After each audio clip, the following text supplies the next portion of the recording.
Well, 2020 has been quite the year. If you've lived through it, I don't know that I need to remind you of all the personal loss and the drastic changes that we've all had to make in so many aspects of our lives. And it's just been a roller coaster of emotions. I know on a personal front, we had a huge trip planned for my dad's 60th birthday. He lives down in Uruguay in South America. And up until the week before, we were planning to go, and then we had to cancel it all, and that was heartbreaking. I know here on the Fluence team, we had a gal who was planning to get married, which should have been such a wonderful, exciting experience for anyone's life, and she had to postpone it for several months.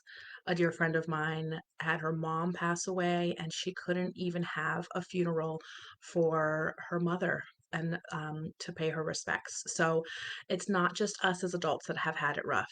Kids have had it rough this year too. They've been cooped up a lot of the time, not able to see their friends or visit their favorite places. And summer has just kind of, come and gone. Every time just seems to bleed into each other. It's hard to tell, what day of the week it is. And it's just not the same.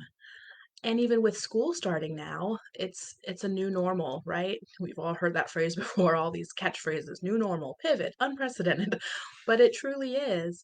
And schools are being run differently. Sometimes it's, mom and dad are now teachers, or kids are in front of computer screens all day long. Some schools are open for in person, some are not. Some kids go twice a week, other kids don't go at all. And all of that has also had a huge impact on school speech therapy and parents who really relied on those services from the school district to help their child with their speech and language skills. But rest assured, not everything needs to be lost, even in today's day and age. And for things that are truly important, like getting your child some help and support for their communication skills, that's where your creativity as a parent can kick in. And I'm going to discuss today some different options that you can use to really get some help and support for your kids, even right now, even when it seems like there is no hope. Trust me, there are some silver linings, even in today's day and age. So, some options if you're looking for some speech therapy services when you're not sure what schools are looking like and local clinics may be closed or just online.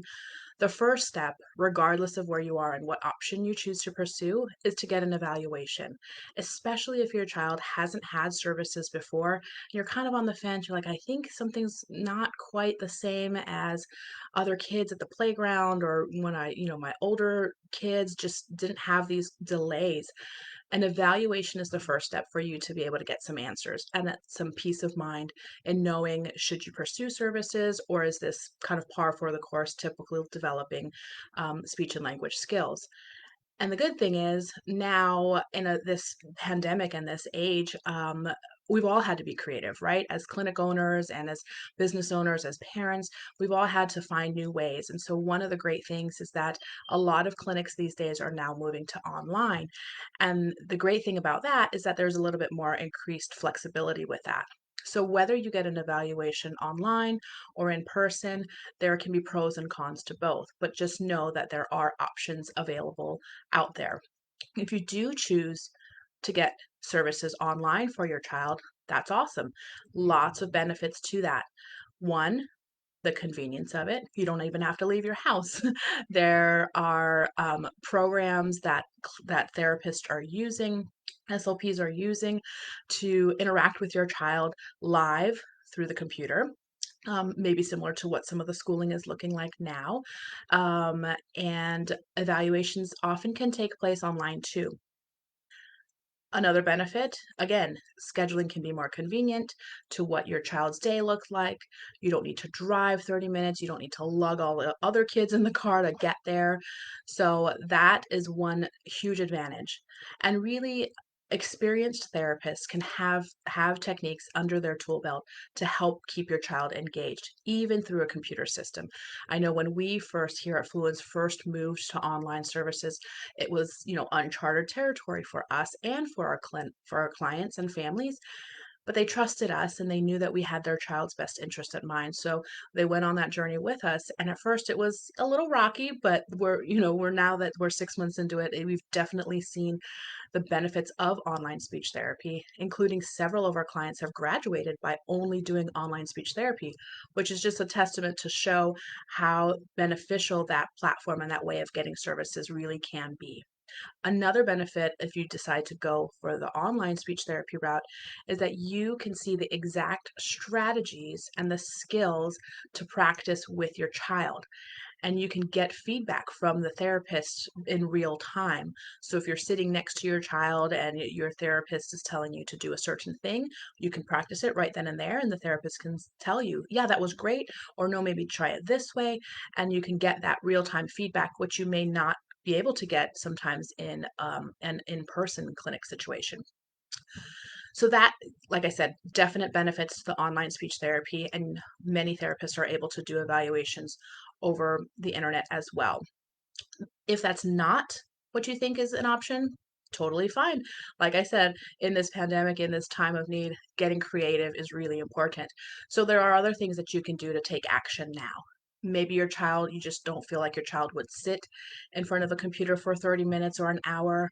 Maybe your internet service is unreliable or spotty. Maybe there's long wait lists to even get into online therapy services. There are some other things you can do. Like we discussed, getting an evaluation done is that first step, especially if your child hasn't received services before for speech therapy, because you may or may not know whether they're on track for their age or whether they do need the support. So that evaluation is that first step. During that evaluation, whether you do it online or in person at a clinic, if you're not sure if you're going to proceed with online services or in-person services during that evaluation, I really highly recommend that you talk about specific goals to work on. Ask the therapist lots of questions. You may seem like this is a stupid question. I should already know this. That's okay. Just ask a ton of questions and make sure that you're understanding the technical terms or jargon that you may be hearing. If you hear terms that you're just not familiar with, as speech therapists, we often don't know what is just because we've been in this field for so long and this is just the terminology that we use and whether it's translating to the parent. So I encourage you at any time to ask lots of questions and help and ask the therapist to really break it down for you so that you can understand it so that you can use it at your house. I would recommend during the evaluation that you ask for tips and strategies that the therapist would use if they were in a therapy session, including a list of resources, whether it's professional books or children's books or toys, sensory items, games, any strategies that you can do at home that they might typically do here in speech therapy. And then, like I mentioned, if you have a long wait list, or maybe you're not sure if online therapy is going to work, or you just want to get some extra practice with your child at home, I would say put some of those strategies into place. You can also, so we've got online, we've got things that you can do at home, and then there are several clinics, especially now that we're kind of getting a better sense of what this looks like. There are clinics that are doing in-person speech therapy. And so if that's a route that you decide to go, I would say, again, ask lots of questions. Ask about their health procedures, whether they do temperature checks, what their sanitizing procedures look like, to really make sure that you're confident in bringing your child there and knowing that they're doing what they need to do as a clinic to keep everyone safe, whether it's staff and children and families alike. Speech clinics do want to use the best practices to keep to help the community and to provide the services that are needed, just like any other business, whether it's your dentist office or the grocery store. So there are, like I said, several clinics, especially in this area, that are resuming in-person services again. Because in the end, speech therapists are the experts in speech and language. You, as the parent, are the expert in your child, which we definitely need to partner with. But speech therapists have just the education and the knowledge and the experience that you may not know and are not expected to know as a parent, and that's okay. So just keep in mind that even if you decide to go either online or just practice things at home, to have a relationship with a speech language pathologist that you can check in with, get an update on resources, see if there's anything, new or different that you should be doing. And a lot of children respond to speech therapy best when it's in person, especially when they've been at home for so many months now. That social interaction is often lacking. And so oftentimes, they will respond better in person. But again, it depends on your family's situation and your comfort level. But the most important thing is that there can be a silver lining for your child's speech and language skills, even when it seems like the world is turned upside down. So I encourage you to not give up on getting that support that you know your child needs, to get that evaluation first, and then to decide as a family which route you want to take. Whether it's online services, just practicing and working on things at home on your own, or seeing if there are some in clinic services available in your area. Here at Fluens, we do have, like I mentioned, both online. We are continuing with that, and it's been working really well with a lot of our clients and families. And we have also opened up for in person speech therapy sessions.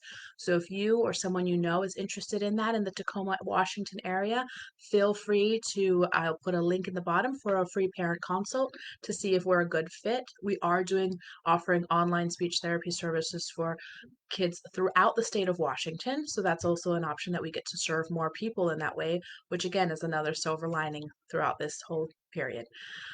Take care, be safe, and we will talk soon.